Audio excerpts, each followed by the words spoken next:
Hello, my name's Justin Nunez, and today I'm going to be doing a paramedic level trauma assessment, or at least the first 6 steps to that trauma assessment, which is going to include PPE precautions, safety precautions, mechanism / nature of illness, number of patients, additional help, and C-spine. So for today, it is going to be at Grill, which is off of Spring Street and 22nd. And the prompt is that, or the call is for a 59-year-old male who has tripped and fallen off of those 2 steps right over there. They have tripped and fallen and struck their head on the asphalt, which has rendered them unconscious. Per dispatch, I have been notified that the patient is 175 kilos.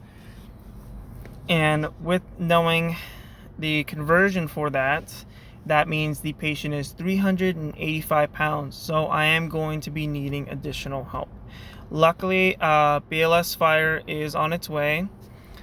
So I have BLS Fire, which is going to have an EMT captain and an EMR firefighter. So I will have help lifting this patient, and along so with myself as the paramedic and my EMT partner, we are being dispatched to this patient. And as we get to the grill, since the patient is right there at the, let me see, there we go, is right there off of the stairs, I'm gonna do my best to park the ambulance right there off of that corner, to not block, but protect us from someone whipping around the corner and possibly hitting us. So the ambulance will be in the way, and then anybody in the parking lot behind us will be able to see those lights and know that we are. And it'll give some room for the firefighters, because they can come up around the side and park their fire engine right over here.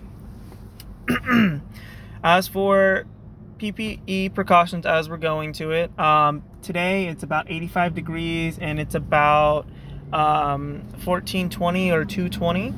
So since it's 85 degrees, I don't need to wear a jacket, no fog or anything like that. However, for any air support is tied up with other calls or incidents. So I will not be able to have air support for this patient. So for safety concerns, like I said, we're worrying about the corner right there. I don't know if from what I was told from the family, there wasn't any reason why the patient maybe was like running out, or they weren't like feeling well or anything like that today. They just happened to, the patient was talking to the family, and he wasn't paying close enough attention going down the steps, and he fell. So right now, that also kind of works into my mechanism of injury. I'm not worried too much about nature of illness right now. If I can start talking to the patient, then we'll see. But as for safety concerns, I don't have to worry about there possibly being, let's say, a shooter, or let's say there's a gas leak, people were running out for some reason, or he was having a medical emergency and was like trying to run to the car, anything like that. I'm just having the ambulance parked to protect me and my partner as we work on the patient, and have enough room for the fire department to come in and help us lift this patient. Right now, there's only one patient, which is the 59-year-old male who weighs 385 pounds. And at this time, I already have additional help from the fire department, so I am not going to call for additional help at this moment.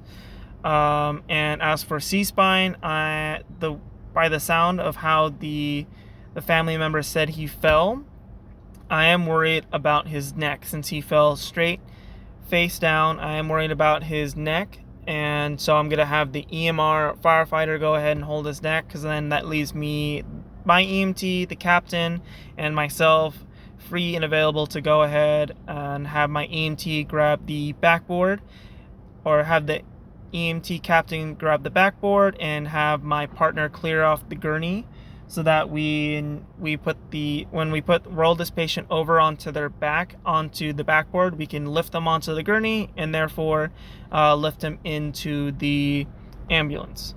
So the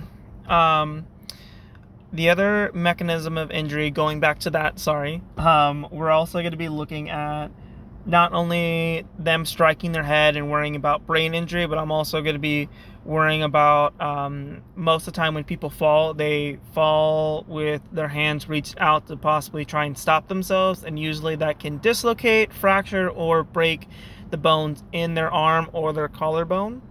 So at this time, it looks like the patient fell on their left side, so we're going to roll them onto their right side onto the backboard and then get them onto the gurney and get them going to the hospital. And since this patient is unconscious per local protocol, since his GCS is under 3 or under 13, and since he's unconscious, his GCS is 3 because verbally he's not responsive, eyes are not responsive, and neither is motor. So that gives him a score of 3 out of 15. So we are going to go ahead and transfer him to the closest trauma facility, which from Paso Robles, that is 40 minutes away actually. In the prompt, it actually does say the closest trauma center is also 40 minutes away. So we are going to go ahead and take him to the closest trauma center, and that ends my report. So this patient is a high priority, and they're being transported to the closest facility. I've talked about PPE, safety concerns, mechanism of injury, number of patients, additional help, and C-spine for this patient. And yeah, well, thank you for listening and have a great day.